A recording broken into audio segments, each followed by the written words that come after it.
Olá, tudo jóia? Seja muito bem-vindo e muito bem-vinda a mais um episódio do programa Chega de Chute. No episódio de hoje, eu sou a professora Carol Rocha, com você explicando sobre boas práticas de laboratório. Sobre o que nós vamos estudar nesse episódio? Nós vamos falar sobre muitos assuntos.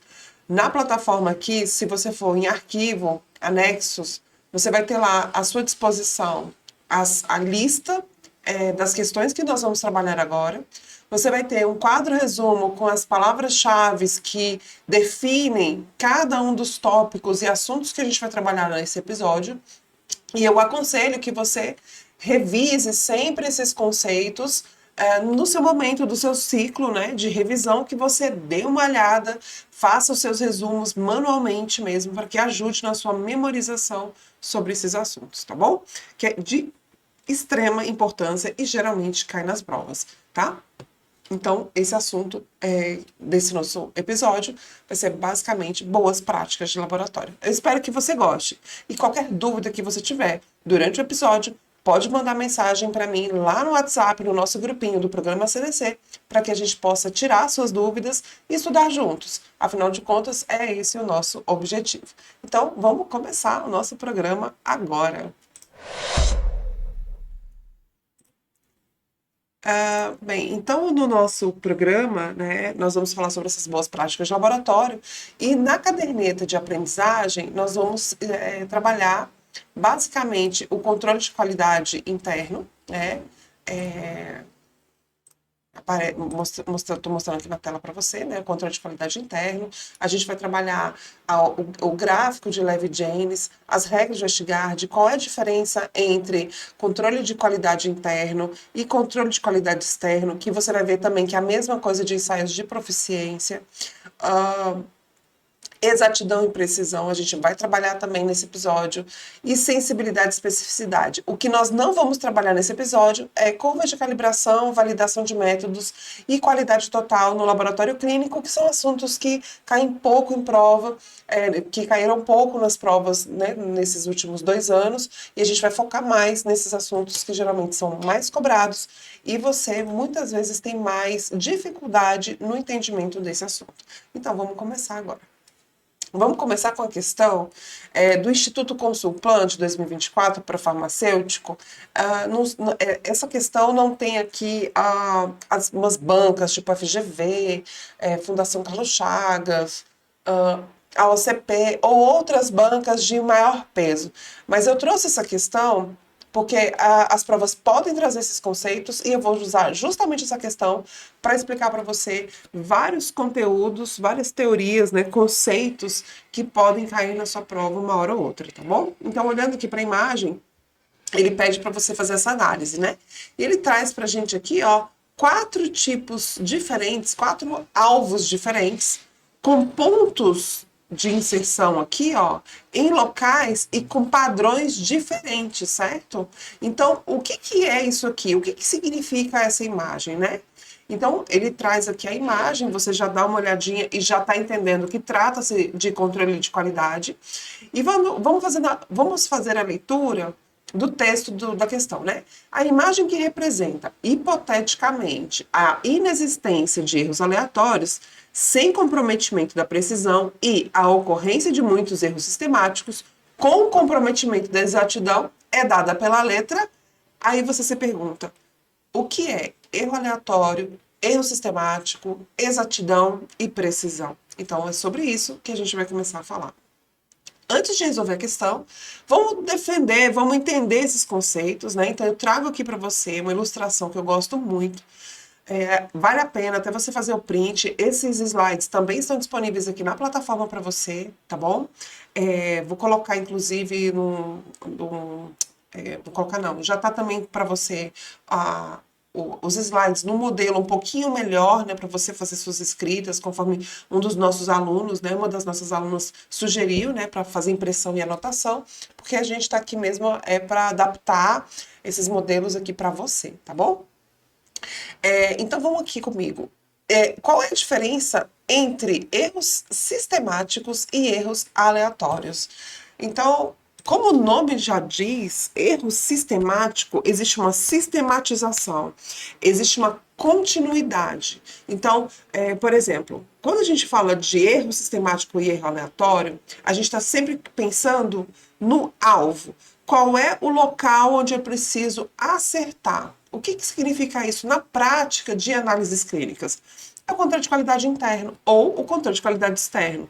Mas vamos lá, vamos com calma. Erro sistemático e aleatório, a gente não consegue identificar no controle de qualidade externo. Por quê? A gente participa, os laboratórios participam de controle de qualidade externo de forma esporádica. Então, existe uma periodicidade para determinados testes que vai chegar nesse laboratório que participa de um programa de acreditação interlaboratorial, onde vários laboratórios diferentes recebem esse material, né? Recebe esse material, como se diz, para fazer a análise exatamente como se fosse um paciente. Né? Então, se der errado aquele resultado, a gente não vai saber se aquele erro, aquele resultado errado foi de uma origem de um erro sistemático ou um erro aleatório.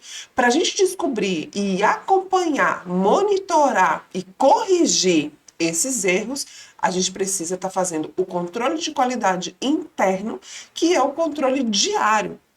Existem laboratórios, sobretudo aqueles de urgência e emergência, que as máquinas trabalham 24 horas por dia.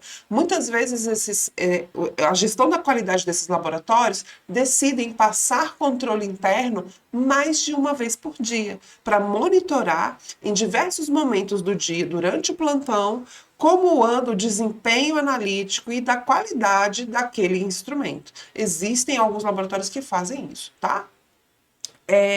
Mas é no mínimo a cada 24 horas, tá? Então tem laboratórios que fazem a cada 8 horas, tem laboratórios que fazem a cada 12 horas e tem laboratórios que fazem a cada 24 horas. Existe alguma orientação da regulação para isso? Não. O que a regulação sugere é que você faça o monitoramento dos seus sistemas analíticos de modo a atender e a garantir a qualidade do resultado das amostras biológicas aí do seu paciente no qual você está investigando, tá bom? Então, voltando aqui para o nosso material, o que é um erro sistemático? É um erro que a gente vai definir como um erro constante, ou seja, não existe uma alteração, uma oscilação de valores. Ele vai sempre se manter. Então, quando você olha aqui nesse gráfico, ó, para a gente, essa linha verde aqui, ó, esse XM, tá vendo aqui? Esse XM é o alvo. Seria o local onde, de fato, as nossas amostras deveriam bater. Vamos supor que o valor esperado para o controle de qualidade interno de um determinado analito, vamos colocar glicose, só para efeitos de compreensão. Então, a gente tem lá 3 níveis diferentes de controle. Aí tem os níveis baixos, que eles estão abaixo dos valores de referência. Então, vamos lá, entre 40 e 70, mais ou menos, o valor, né, daquele que seria o alvo, né? Então, eu tenho uma margenzinha de mínimo e máximo. Então, eu posso ter ali, isso vai depender do fabricante, né? Vai depender do próprio laboratório, que pode definir quais são os limites mínimos e máximos daquele nível de controle, né? Quanto mais estreito o limite, mais rígido é o sistema de controle, porque se sair daquele limite, daquele desvio padrão estabelecido pelo laboratório, a chance de dar erro ela é maior, tá? Quanto menor o desvio padrão, maior a probabilidade de erro, mas também o seu sistema analítico fica, ó, afiado, tá? Mas vamos lá. Ainda falando sobre essa questão do erro sistemático. Então, a gente tem que ter um valor-alvo, né, que ele pode variar aí entre 40 e 70, no caso do nível 1, né, o nível baixo, vamos colocar nível baixo. Se for para o nível normal, né, a gente vai ter aí dentro dos valores de referência da glicose, aí podem ser entre 70 e 100, por exemplo. Mas o valor é de 70 até 100? Não, eu estou falando que o alvo pode estar dentro desses valores, tá? Pode ser qualquer valor desses, e aí o desvio padrão é estabelecido, a princípio, pelo fabricante do controle de qualidade interno, e que é o ideal, estabelecido pelo próprio laboratório, onde ele determina os desvios padrões de mínimo e máximo que são aceitáveis dentro daquele processo analítico, tá? Dentro daquele sistema analítico. E os níveis altos, eles vão estar acima do valor de referência. Então, vai estar acima de 100. Pode ser de 100 a 150, por exemplo. Ou até mais, dependendo do fabricante ou da escolha do laboratório. Bem, por que a gente tem que fazer em 3 níveis? Por que sugere-se, recomenda-se? É obrigatório? Não, né? Ou recomenda-se a utilização de níveis que fogem dos valores de referência.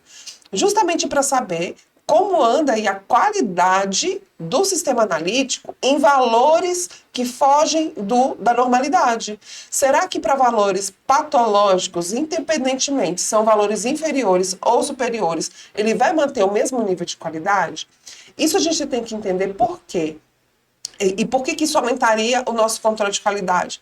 Porque, na verdade, se eu tenho aqui, se eu consigo enxergar o comportamento analítico do meu sistema, tanto nos níveis mais baixos quanto nos níveis mais altos, a gente vai conseguir enxergar como está o desempenho, né? Imagina, porque assim, eu tô chegando nos limites, às vezes, a depender do sistema analítico, de sensibilidade, né? E de especificidade, né? No caso ali dos valorzinhos mais baixos. E os mais altos, a gente está tentando trabalhar ali com a linearidade do sistema. Então, ele tem que se manter estável dentro do que a gente chama de faixa de trabalho. O que é uma faixa de trabalho? Se você vai fazer prova de alguma coisa de metrologia, eles vão perguntar para você muitas vezes, deve estar no seu edital, faixa de trabalho. É a concentração ou ainda os valores mensuráveis, medíveis, detectáveis por aquele sistema analítico. Desde o mais baixo, que a gente vai chamar isso de sensibilidade analítica, ou seja, para um teste, é só a partir de 10 miligramas por decilitro que aquele sistema analítico consegue identificar um determinado analito. E vai até 500. Acima de 500, o sistema tem a sua limitação. Isso é faixa de trabalho. É o mínimo que ele consegue detectar e o máximo que ele consegue detectar, entendeu? E aí a gente tem que ficar atento a essa questão da faixa de trabalho, porque se foi acima da sua faixa de trabalho, ou seja, acima da linearidade, é necessário que a gente faça alguma diluição. E essa diluição, para que a gente consiga colocar esse paciente, a concentração desse analito dentro da faixa de trabalho, a gente tem que diluir. E diluir com o quê? Com aquilo que o reagente recomenda que você dilua. Por exemplo, pode ser com água, com solução salina, ou com o próprio diluidor do reagente, que vai trazer para você uma matriz que foi desenvolvida pelo fabricante daquele reagente, garantindo a qualidade daquela amostra, mesmo se você diluir. A gente sabe que a diluição diminui a qualidade da amostra, claro, porque eu estou tendo uma interferência ali, né? Eu estou tendo uma ação dentro daquela diluição, mas é recomendável que a gente faça isso para entrar aquele paciente dentro da faixa de trabalho, beleza? Então, voltando ainda aqui à questão dos erros sistemáticos, né? O que seria então esse erro sistemático? Existe uma constância.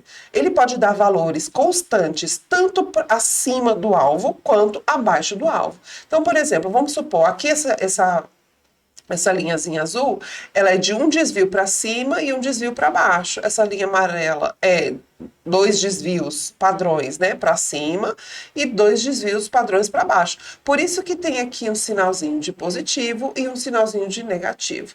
Prof, mas e esse gráfico que você está mostrando aqui que está na vertical?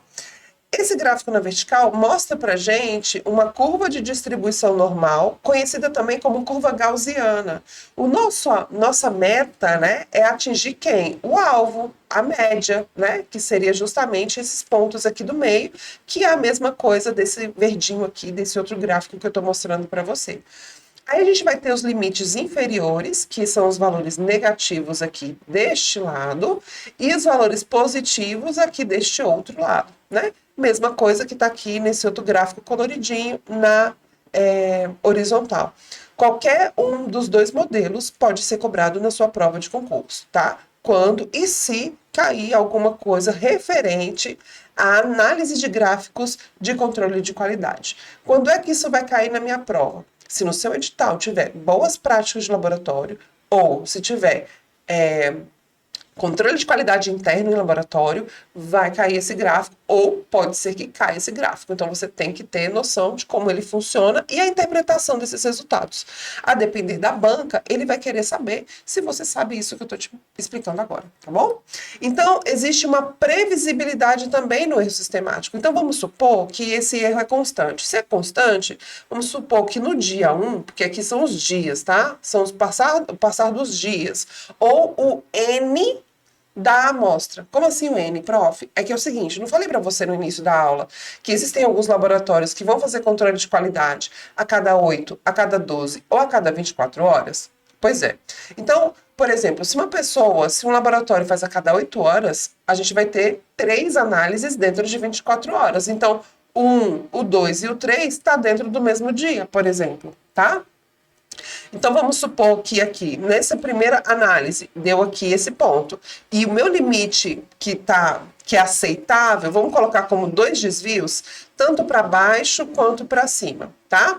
2 desvios para baixo ou para cima, ok. Então, caiu aqui dentro, tá certinho.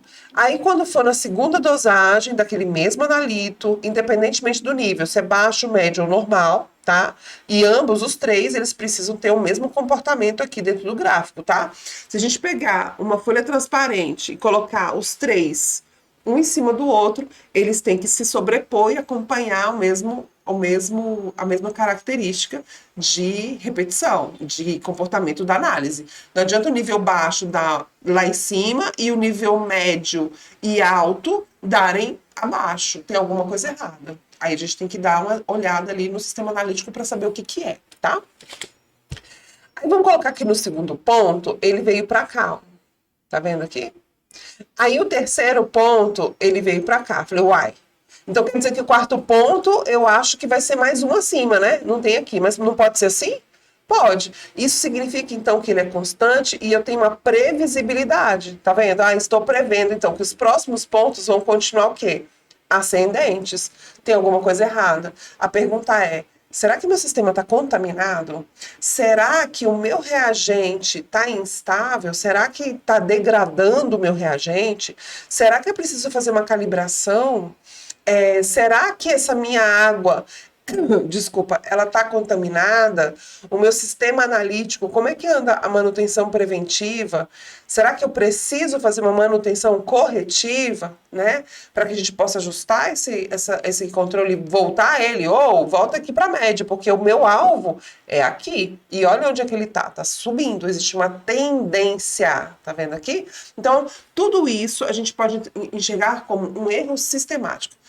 Mas é só esse exemplo? Não. Vamos supor, vamos colocar o ponto de partida que a gente continuou aqui nesse ponto. Aí depois veio para cá. Beleza. Aí depois ele veio para cá, aí veio para cá, aí veio para cá, ó. Tá vendo? Mas o meu alvo não era aqui. Se eu tiver que redesenhar meu alvo, a minha média seria aqui, né? A gente até brinca no laboratório que fala que é um deslocamento da média. Uai, deslocou para baixo? Não, mas será que está para baixo mesmo ou será que meu reagente que degradou? Será que eu tenho que fazer uma calibração para voltar esses níveis? Será que a calibração caiu? Não estabilizou? Não segurou? São várias perguntas que a gente se faz quando se depara numa situação como essa no laboratório de análises clínicas, tá bom? Então, isso é um erro sistemático. É um erro em que você consegue acompanhar, que você consegue, uai, tem alguma coisa errada. E aí a gente volta lá na questão. E aí, quando eu volto na questão, se eu falar, por exemplo, de um erro sistemático, qual desses gráficos mostra pra gente que tem um erro sistemático? Agora, olha só. Aqui eu tenho um alvo, que é esse centro aqui, né? É esse centro aqui do nosso, né, da nossa meta ali, né? Dessa representação de qualidade e de alvo. Então, eu tenho o meu alvo, que é aquele central ali dentro. Será que estou conseguindo realmente atingir o alvo? E se eu pegar aqui, ó, deixa eu ver se eu consigo apagar a tinta. Pronto, apaguei a tinta. Então, se você tiver que eleger desses 4 tópicos aí, dessas quatro representações, qual que você enxerga que tem um erro sistemático? Né? De cara a gente vê isso aqui, né? A letra A. Né? A letra A ela tem um erro sistemático. Tá todo mundo juntinho para fora. Tem alguma coisa errada aqui. Então, existe um erro sistemático aqui, tá? Então, ele fala, ó, qual é a imagem que representa a inexistência de erro aleatório? Olha, não tem erro aleatório. Tem erro aleatório nesse A? Não sei, você não sabe ainda, né, o que é erro aleatório, eu já vou te explicar. Mas, que não tem comprometimento da precisão, mas tem a ocorrência de muitos erros sistemáticos. Então, se eu tenho um erro sistemático aqui, com certeza a letra A indica para mim um erro sistemático, tá bom? Tá, prof, mas o que é um erro aleatório para eu entender o que você está falando? Vem aqui comigo de novo na nossa imagem. O erro aleatório, ele é aleatório, ele não tem um padrão, ele é intermitente, eu não consigo prever, ele é instável, ele flutua. O que significa isso? Que hoje ele está no alvo, amanhã ele está lá embaixo, depois de amanhã ele está aqui, daqui a pouco ele está aqui embaixo de novo, aí depois ele se mantém. Aí depois volta lá para cima. Aí depois vai lá para... Entendeu? Então eu não tenho... Olha só. Opa, acho que eu errei aqui. Aqui, ó. Eu não tenho um comportamento previsível. Eu falei, uai, toda hora é um erro diferente. Uma hora cai dentro, outra hora cai fora. O que está acontecendo com esse controle? Então, quais são os tipos de erros que podem acontecer? Então, isso é uma aleatoriedade. E aí, galerinha, o que acontece? Geralmente a gente vai ter problemas no sistema, na automação mesmo, né? Ou existe um entupimento que uma hora pipeta direito, outra hora não pipeta. Pode ser um problema elétrico, pode ser algum problema de lavagem, né? Porque às vezes vai lavar a reação, ou a incubadora, tem hora que funciona, tem hora que não funciona. O filtro de leitura, tem hora que funciona, tem hora que não funciona. Então a gente vai ter que ver o sistema automatizado, a pipetagem, ou ainda... Será que meu reagente está homogêneo? Ou será que o controle de qualidade que está ali está homogêneo? Porque às vezes, o que acontece na prática do laboratório? A gente vai pegar o controle de qualidade, alguns vêm prontos para uso, outros vêm liofilizados de fábrica. E aí o que a gente tem que fazer? A ressuspensão, que é o quê? Utilizando água do tipo 1, que é a água mais pura que a gente tem no laboratório, nós vamos ressuspender, homogeneizar bem, garantir a homogeneidade daquela solução. A gente precisa garantir também uma dissolução completa daquele liofilizado, garantindo a homogeneidade, para que quando eu fizer as alíquotas e que eu faça também sempre bem homogêneo, homogeneizando bem, garantindo a solubilização completa, para fazer a distribuição, para fazer o congelamento e a posterior utilização desse controle. Então, se existe qualquer falha nesse sentido, a gente vai ter falha. Cada alíquota foi separada e congelada sem homogeneidade, cada dia, então, ele vai ter um resultado de controle diferente. Prof, de que controle a gente está falando aqui quando se fala de erro sistemático e erro aleatório? Controle de qualidade interno. Combinado? São esses os controles que a gente vai ter, tá bom? Então é super imprevisível. Entendi, então eu não consigo mesmo enxergar. Não. Então, se a gente volta aqui na nossa questão, né, que eu tô mostrando para você, qual deles eu vou ter um erro aleatório? Erros aleatórios. Eu vou ter tanto na B, ó, porque cada hora vai para um lugar diferente, e também na letra D. Existe um erro aleatório aqui. Esse autor aqui, né, essa banca, ela está colocando aqui como se a letra D não tivesse erro aleatório, tivesse só um erro sistemático aqui. Mas para mim, se fugiu. Se eu aumentei o coeficiente de variação, eu tenho um erro aleatório, tá? Que é isso aqui. E o que vai impactar... Cadê aqui? E no que vai impactar esses erros sistemáticos e esses erros aleatórios? No que a gente conhece como exatidão e precisão. Então, a gente sabe que os erros sistemáticos, eles vão impactar o quê? Na exatidão. E eu te pergunto, você sabe o que é exatidão? A exatidão são valores que a gente tem que atingir o alvo. É o valor conhecido como valor verdadeiro. Ah, tá. Então, se o meu alvo é de 80 miligramas por decilitro, esse é meu alvo. Se estiver dando 60, eu não estou atingindo o alvo. Se eu estiver tendo 100 de resultado, eu não estou atingindo o alvo. Se meu alvo é 60, eu não posso... Eu tenho que ter um limite mínimo e máximo aceitável para essa variação. Lógico que eu tenho que ter, né? Então, eu tenho que estabelecer os meus limites de análise, lógico, evidentemente, e ele tem que estar oscilando aqui dentro do que é permitido e aceitável do coeficiente de variação, que é a variação entre esses pontos, tá certo? Alguns laboratórios não vão aceitar variação maior que 10%. Não vou aceitar mais que 10%, não. Então, eles estabelecem, por exemplo, aqui nesse caso do 60, como limite de 54 a 66. E os valores não podem passar disso, porque ele estabeleceu como coeficiente de variação 10%. E aí, por causa disso também, eu defino o desvio padrão, né, por consequência, os valores mínimos e máximos dessas minhas análises, tá certo? Então, a exatidão é aquele ensaio capaz de medir o valor real, conhecido, é aquele valor que é o de verdade, né? É o que é esperado dentro daquela amostra. Exatidão é a mesma coisa que acurácia, mas os concursos, eles gostam de confundir a gente e bota a exatidão e acurácia. E aí você, putz, é o quê? É uma ou outra. A acurácia é a mesmíssima coisa de exatidão, tá certo? E o desvio padrão baixo, ou seja, quanto mais próximo do alvo, aqui, ó, vamos colocar 57 a 63, né, que é metade desse desvio padrão aí que a gente está trabalhando. Se ele ficar aqui dentro, significa que está excelente. Você não acha? Está excelente. Eu tenho, então, uma análise com exatidão. Percebe? Massa. Aí a diferença, a distância que existe desse ponto alto até a média, desse ponto baixo até a média, a gente vai falar que é precisão. Ou seja, eu tenho o meu limite mínimo e meu limite máximo. Só que ele tem uma baixíssima variação. Então ele vai ficar variando aqui, ó. Ó, os pontos vão ficar bem assim, ó. Bem pertinho do alvo. Isso significa que tem alta precisão, baixo coeficiente de variação.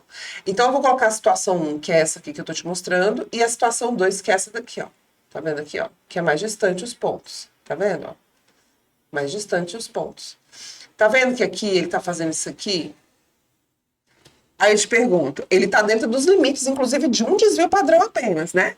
Na situação 1, eu tenho maior ou menor precisão que na situação 2? Eu tenho uma maior precisão na situação 1, porque eu tenho menos variação aqui entre os pontos. Já esse outro gráfico, eu tenho uma variação maior entre os pontos.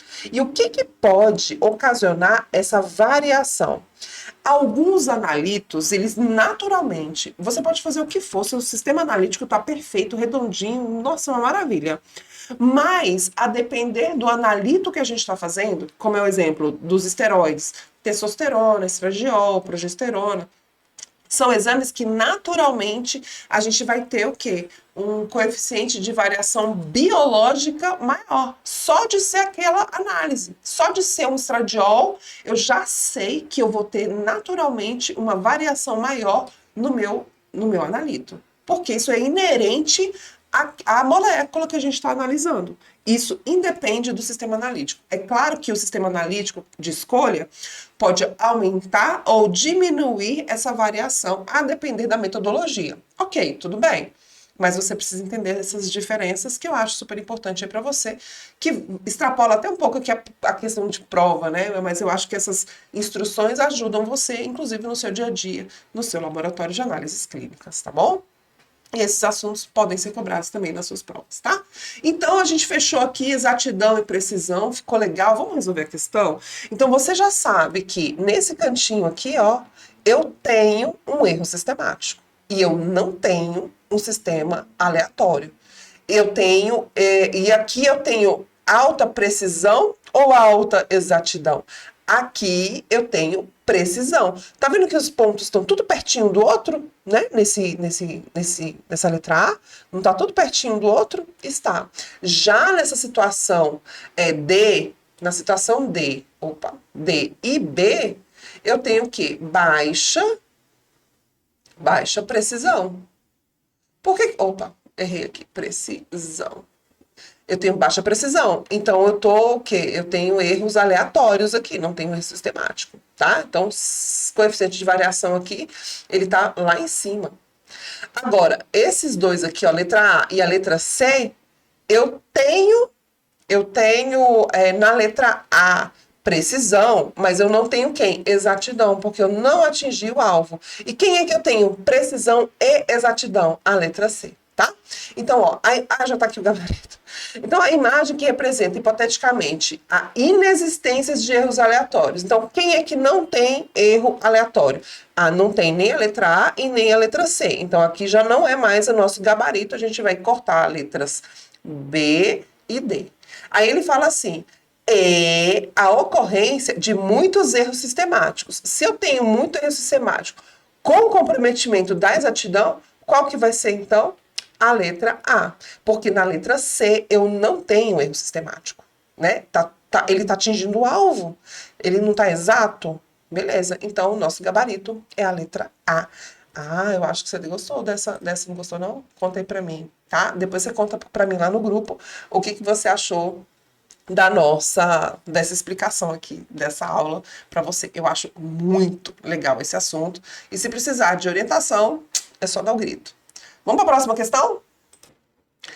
Então, a gente vindo aqui para a próxima questão da VUNESP, Unicamp, é uma banca muito boa de treinar questões, é uma banca que vai trazer para a gente aí um nível de qualidade de questão mais elevado, né, bem bacana.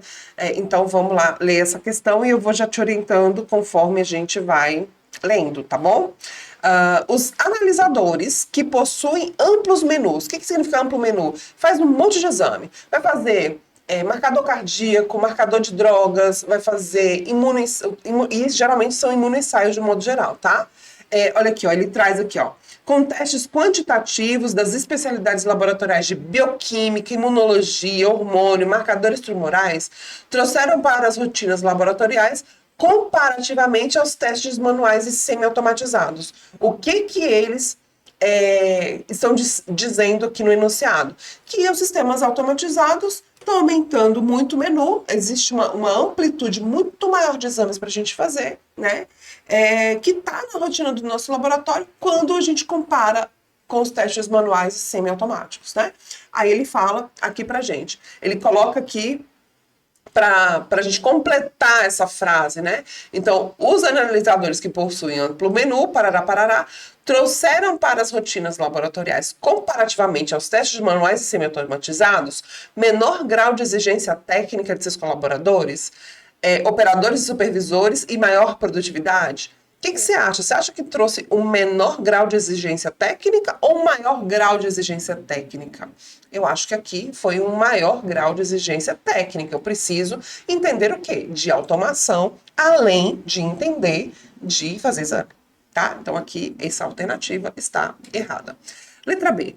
O aumento da mão de obra, então, você acha que aumentou a mão de obra? É isso que está falando. Aumento de mão de obra na preparação de pool de soros para uso de controles analíticos internos e constante reavaliação das médias de limites estabelecidos.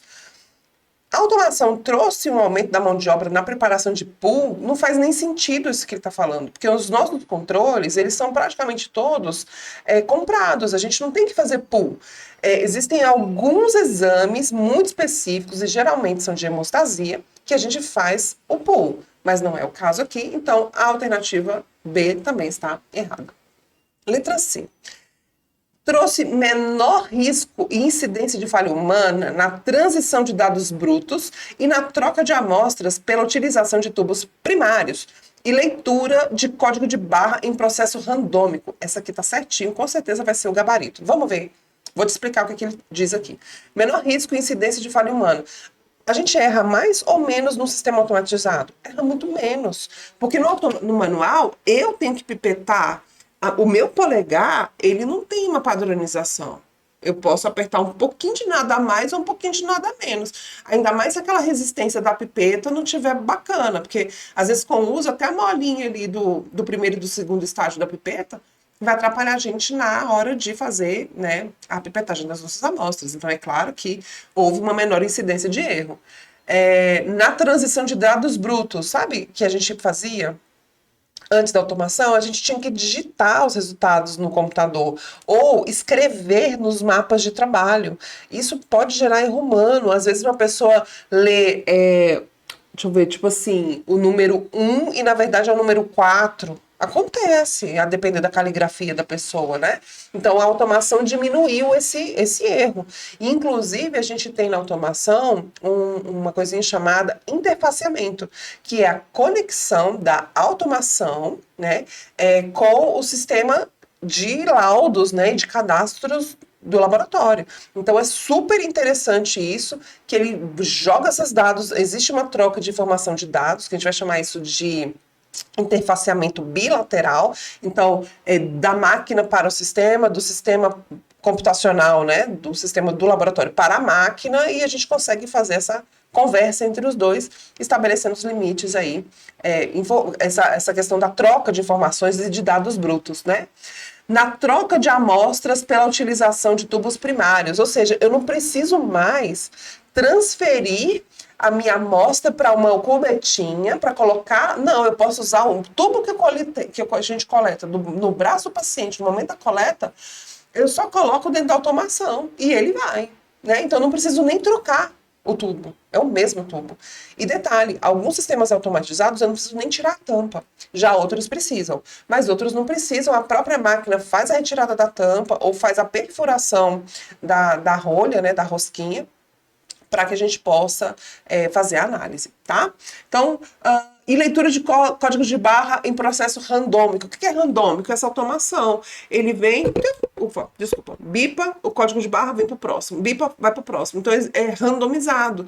Eu não preciso colocar uma ordem, porque antes a gente colocava a ordem. Paciente número 1, fulano de tal. Paciente número 2, fulano de tal. Paciente número 3, fulano de tal. E eu tinha que colocar na rack, na estante da amostra do equipamento, na ordem do meu mapa. Então, isso não é randomização. A randomização é quando a gente coloca esse tubo dentro do sistema, independentemente da ordem, ele vai ler, vai processar, vai liberar o laudo e jogar no sistema automatizado do laboratório pelo meio do sistema de interfaceamento, tá? Só para você entender, se você não sabe esses termos, eu acabei de te explicar e é isso mesmo, tá bom? Pode confiar que tá certinho.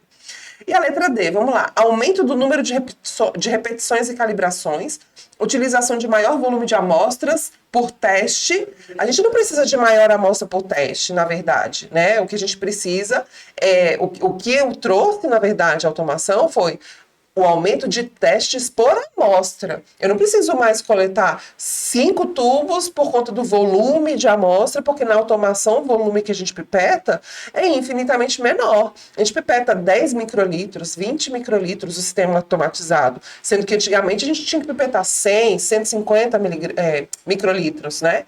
Então, com certeza a automação trouxe o quê? Uma diminuição também de volume de amostra, permitindo uma maior quantidade de testes por amostra e não uma quantidade maior de amostras por teste. Então, ele aqui tem uma pegadinha de interpretação de texto. Cuidado, tá?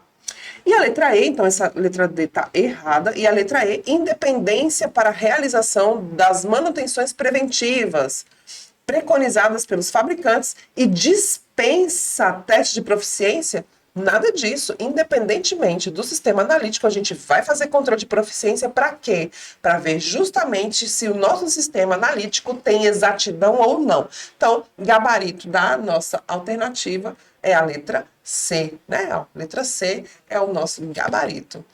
Entendeu? Bacaninha? Então, vamos para a próxima questão. Que diz o seguinte: